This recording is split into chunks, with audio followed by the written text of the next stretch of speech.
Hey YouTube, welcome to my channel. This is Nathan Daley. I'm your law enforcement translator. 13 years experience to give you guys insight, in-depth knowledge on all things law enforcement. Now, listen, you guys know I've been covering this Kyle Rittenhouse case, Ahmaud Arbery case, and we know that the Kyle Rittenhouse trial has come to an end. They have delivered a verdict of not guilty, right? How do you feel about that? What does that say? What does that mean? What's next for this country, right? What's next for Kenosha? You guys, listen, I said it from the beginning. This was self-defense, right? Check out the previous videos. This was self-defense, you know? And listen, I understand where the division is coming from, right? People are upset. Why are they upset? They're upset because they're making a moral argument, which is not incorrect at all. But when you're in the court, right? When you're in the court of law, it's the laws that are looked at, not the feelings, right? On this channel, we do facts over feelings. What happened, right? What happened? The moral arguments are very powerful arguments. Why? Because people are saying, hey, we don't agree with that as a society, as a group of people. We don't like that was okay. We have people's lives that were taken, right? So, and that's the thing. We cannot forget that lives were taken, right? 2 people lost their life that day, right? But you guys, it's deeper than Kyle Rittenhouse. This is deeper than that, right? This unfolds and opens a door, Pandora's box, on so many sensitive issues that need to be discussed in this country, right? The entitlement of people, the egos of people, right? This aggressive patriot energy, right? That flows through some people, right? This vigilante energy that flows through people, right? This anarchist energy that flows through people, this anti-government energy that flows through people, right? What are they doing, right? People want to circumvent around the traditional methods, the legal methods, to get their points across, to get their voice heard, right? There's so much that needs to be talked about. People are saying, oh, gun rights, Second Amendment. Should he have done it? Listen, again, and I say this, you guys, it's bigger than that. Right? The information, Richard McGinnis. We, the jury, find the defendant, Kyle H. Rittenhouse, not guilty. As to the third count of the information, unknown male, we, the jury, find the defendant, Kyle H. Rittenhouse, not guilty. As to the fourth count of the information, Anthony Huber, we, the jury, find the defendant, Kyle H. Rittenhouse, not guilty. As to the fifth count of the information, Gage Grosskreutz, we, the jury, find the defendant, Kyle H. Rittenhouse, not guilty. Members of the jury, are these your unanimous verdicts? Is there anyone who does not agree with the verdicts as read? Would you wish the jury polled? No. Okay. Okay, folks, your job is done, and we started just about 3 weeks ago.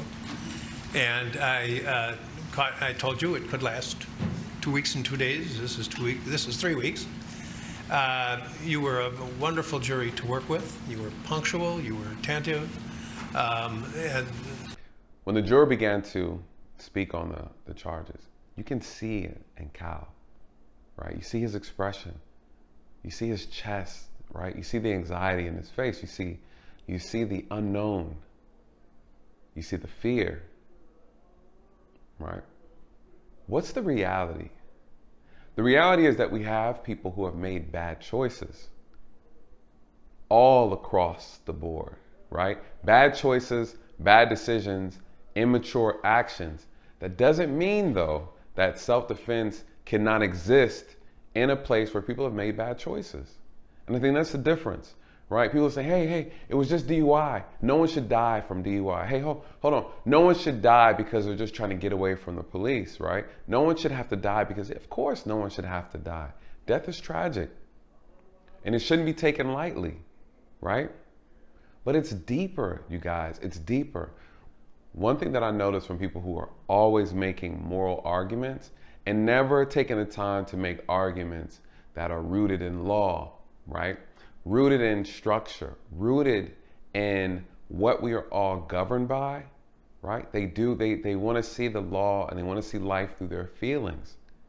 And let me just be quite honest, you guys, this is one of the biggest misconceptions, right? Life is not obligated to honor our excuses, okay?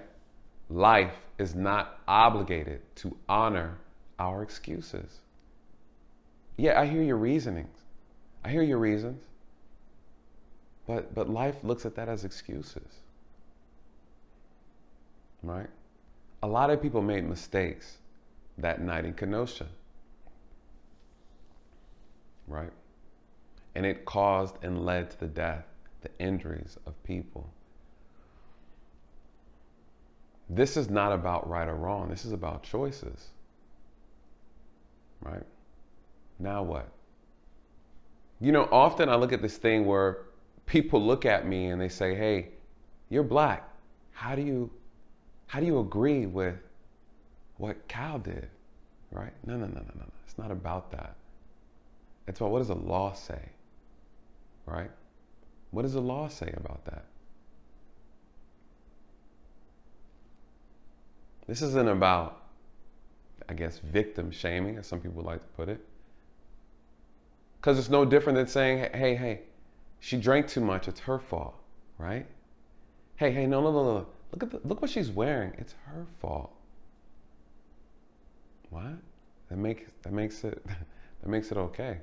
No, it doesn't. He shouldn't have been there. He shouldn't have carried the gun. Hey, he made other people irritated. He provoked them by his mere presence. Could you imagine?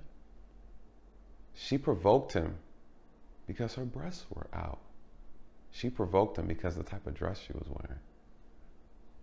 No one told her to get intoxicated. Hey, it's not my fault.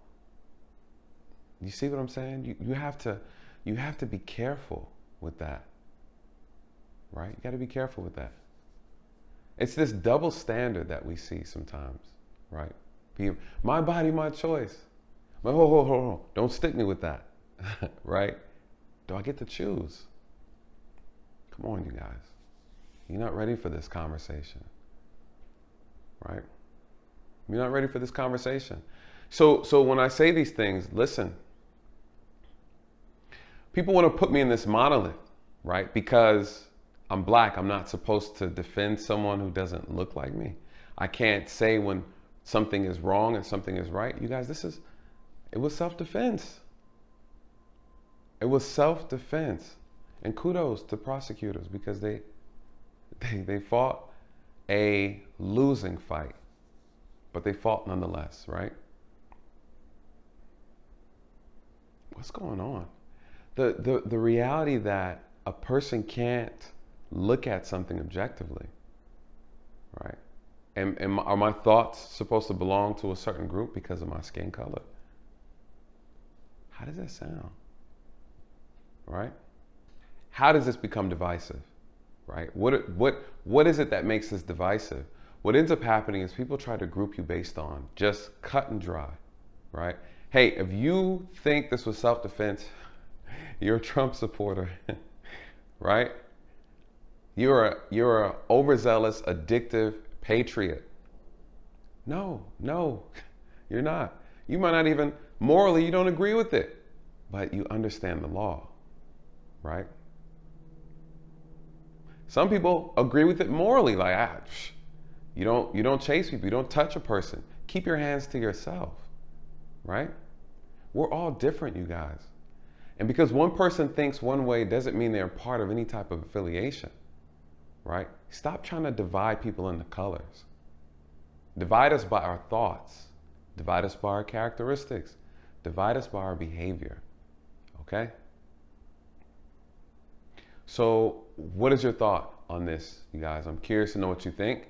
And I do respect a lot of people who are coming to the conclusion as well, like, hey, listen, I didn't like it at first. I didn't agree with it. But, you know, Nathan, the way you broke it down, the way you explained, the way you kind of took the time to show certain things, it made me change my thoughts. I realized I was looking at this from my feelings, right? And not looking at this from the foundation of law. And people are going to make a counter argument, say, well, then, but black people, everything's about, no, we're not talking about that, right? That's not what we're talking about. We're talking about Kyle Rittenhouse. Stop trying to compare everything to different races when you don't like the outcome of a particular situation. That's not what we're talking about right now. That could be another conversation for another thing. Let's just look at what's going on in the moment instead of making these illogical comparisons, right? Just because it's not the outcome that you wanted or you believed it should have been, now we want to throw race into it. Well, if it was a white, if he wasn't white, if he, right? It's all this. Get your feelings out of it. Get your feelings out of it. So, very emotional moment in the courtroom. Kyle, as you can see, he starts to have this panic attack, this overwhelming of emotion, and it was intense. You know, it was intense. It was a lot on the line. We're talking about his entire freedom on the line, right? It's a big deal. It's definitely a big deal. And what does this say? It says that you have someone who inserted themselves in a place, inserted themselves into activities that they shouldn't have been in, right? And you risk your freedom behind it. And I tell young kids this all the time, you guys. I've mentored a lot of people, right? Mainly African Americans. That's the community I worked in. And I would tell them all the time, don't put yourself in situations. Don't do things that will then ultimately require 12 people to decide your fate, right? It's just that simple. Poor decision making. That's the moral of this story on a lot of people's parts. Kyle's not the only one guilty of that, right? Let's have an honest moment. The moral of the story is poor choices, right? Poor influence, right? Questionable parenting, right? It's so much, you guys. It's so much. And an irresponsible media. Again, one of the most important things in life that I think we all need to understand is that life doesn't have to honor our excuses.